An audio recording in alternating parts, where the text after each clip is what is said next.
الجمهورية الجديدة تبعث الحياة من جديد في أرض الفيروز. إطلاق المشروعات القومية الزراعية والصناعية والخدمية والسياحية في سيناء. تمضي الدولة المصرية بخطى متسارعة في تنفيذ استراتيجيتها الوطنية لتنمية شبه جزيرة سيناء من خلال مسارات عدة ومتوازية تحقق الربط الجغرافي والتنموي بين سيناء والوادي والدلتا، حيث حرصت الدولة على مدار السنوات الماضية على تعزيز جهود الإعمار وتطوير البنية التحتية وإنشاء شبكات طرق وأنفاق عملاقة وإطلاق المشروعات القومية الزراعية والصناعية والخدمية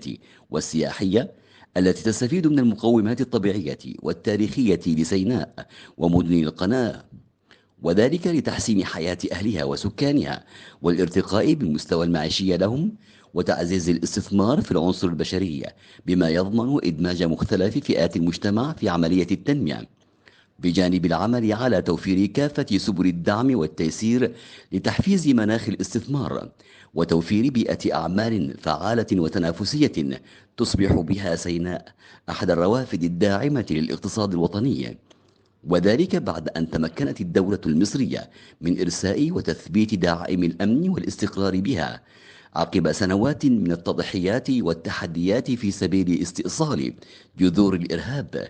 لتسهم تلك الجهود سواء الأمنية والتنموية معا في تحسين النظرة الدولية لملف تنمية سيناء ومستقبلها.